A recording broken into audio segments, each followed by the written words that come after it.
Well, it's time for another podcast, and this one is for 11:19, the Tuesday Sprint Zone. So we've got something a little different here, and you'll notice that there's two power readings. One's for Rick, and one's for myself. And Rick has his heart rate and some other telemetry, and here we go. So making around that corner, a little bit faster than I'd like, and we may have to chat about this, but all in all, there weren't any cars, so it's not so bad. So we're regrouping for the proper rules of engagement, and today I'm on my cross bike. So I just set it up tubeless, running 40 psi front, 45 rear, and we'll see how that goes. So far, so good, but it's still early. So we're sitting in, and it's a little bit of wind out of the east, but it's not too horrible. And it's a pretty big group today. And I must say, I don't remember everyone's name here, but some of the big men are here. Dean, Matthew Michaels, Rick Lutz, obviously it's his power, Joel, etc. So it should be pretty lively. So I'm sitting in and hoping to do things just to sit in, and there goes Matthew up the left. So this is a pretty serious attack, and I'm wishing I had my 360 camera. Unfortunately, the battery died like a little bit before, or it just stopped. I don't know. But anyhow, so you got a little peek up through the peloton there, and it looked like, I believe, maybe Steve Highland and Matthew got a pretty good jump. So in the old days, the unseasoned group would have gone after them right away. Onesie twosies, divide and conquer, and it would have been pretty horrible, and we'd have been all blown up. But I can see that some seasoning here, that the group is staying together and no one is making any crazy moves to bring them back.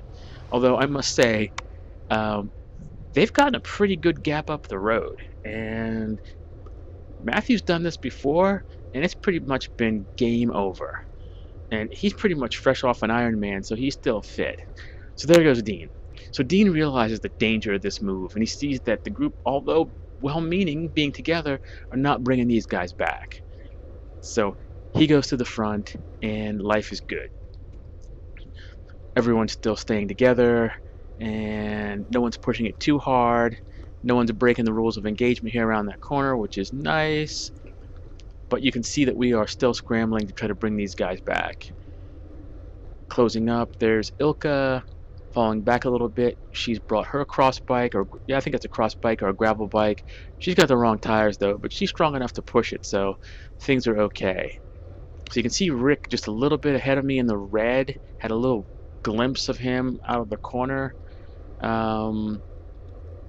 Can't really see what's going on up there, but people are falling back. I believe Joel did some work trying to chase back, and we can see a little bit up the front where Matthew is being chased and Dean is leading that one, and we're probably about to bring them back. But this is taking quite its toll on me. Pushing the big heavy tires, even though they are the Schwalbe G1s and they roll reasonably well, the bike has an upright geometry, so I'm having a hard time here. Plus, I've had a couple of days of workout, so I'm not feeling all that frisky.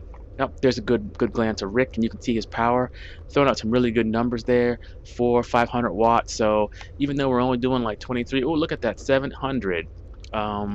Even though we're not working or going that fast, there's a lot of power being thrown out up there.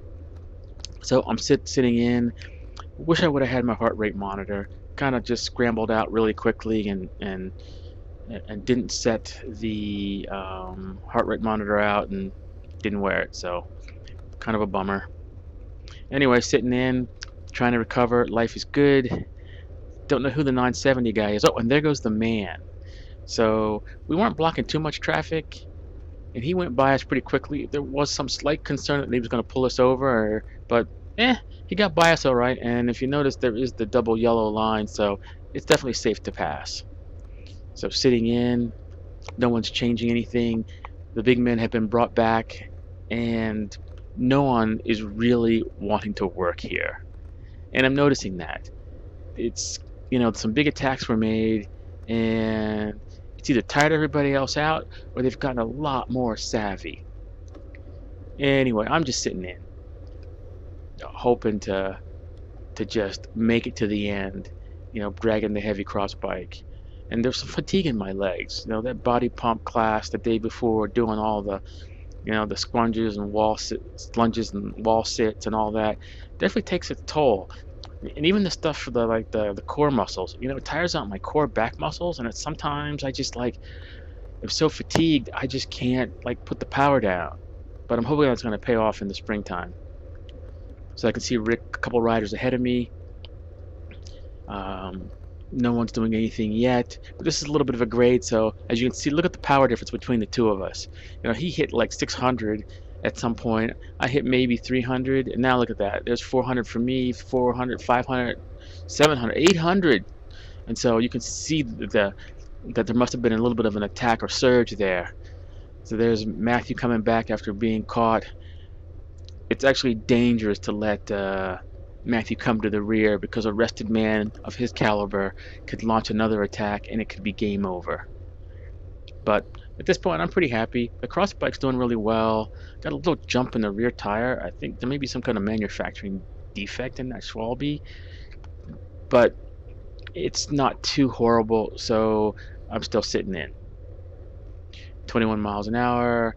The wattage isn't too terribly high, but some of those surges kind of took the surface charge off my legs, and I know that if someone attacks, I'm not going to have what it takes to match that, maybe more than once. Yeah, sitting off to the right a little bit, letting the wind catch me. You can see that slight echelon there, and everyone is pretty tight. This group is actually riding much smoother than some of the other groups. There's no one in here that's a squirrel. No one's making any crazy moves, and I'm pretty happy about that. And I'm certain probably Ilka is too, because normally in a group, if it's looking sketchy, she's gonna be not there. But as you'll see soon enough, she will appear, albeit briefly from my camera's view. So at the lull before the storm, sitting in, and here comes Curtis. So Curtis kind of muscles in on this wheel, Joel's wheel, and I was like, now I'm in the wind a little bit. I was thinking to myself, if I was racing, Curtis, you would be off that wheel.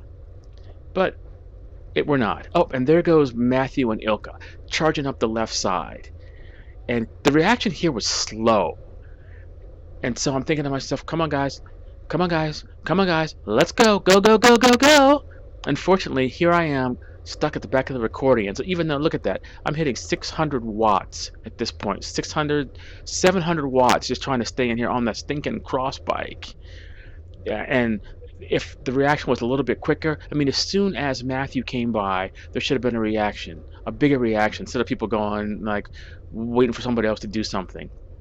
Anyway, Ian pops.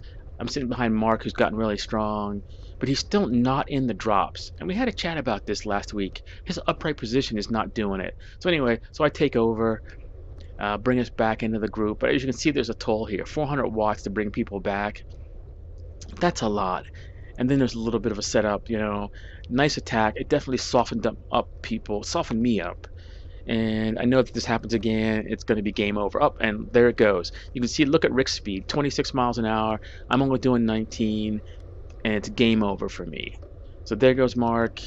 And at this point, I'm thinking, should I go? No, I'm tired, and we'll just call it game over. But we can at least look, vicariously at Rick's power, because we know he's up there. And look at that. 400 watts, 400, maybe we'll get a 500 in there, and he's probably sitting in, but there's some serious power being thrown down up there. And the speed differential, I've pretty much given up, even though 150, 60 watts isn't horrible, but climbing this hill, not gonna happen. So standing up a little bit, you see the camera rocking, kind of stretch my legs a little bit. Hopefully I'll recover for the rest of the ride. But as it is, the cross bike actually did okay. I'm thinking the 40 psi wasn't bad. Wish I didn't have that hop on the rear wheel. Maybe another 2 or 3 pounds, maybe. But at this point, I'm happy with the 40, 45. Yeah, the frame was light. So I'm guessing, or felt stiffer than my Fuji. If only it had a light set of wheels. And that power tap set that's on here is pretty heavy. I'm thinking if I had, thrown on the Easton SLs, um, it might have been a different story. But like I had fatigue in my legs, and I'm happy. And it's the off season, and it's a good time to go work on core. It's a good time to work on doing some strength moves. So you can't hold your FTP throughout the winter, and I know I certainly can't. And looking at the numbers from Strava and Golden Cheetah and all that, my FTP is down probably 25 to 30 watts from what it was in the summer, and my weight is still up, something I got to work on. So hopefully in the springtime I'll be able to throw it down. But as for now, um, we're just hanging in there and having fun. So pedaling, pedaling, pedaling, pedaling, pedaling, and finally make it to the end of the sprint zone. Yay. I guess the good news is I wasn't last. So, because it's a no drop ride, I'll be turning around shortly and I will let the group rejoin. If I was feeling stronger, I'd be going to the end and I'd chase back. But I've brought a knife to a gunfight, and I should lead by example, and turning around and getting some recovery before the next effort is the way to go. Anyway, good time was had by all. Peace.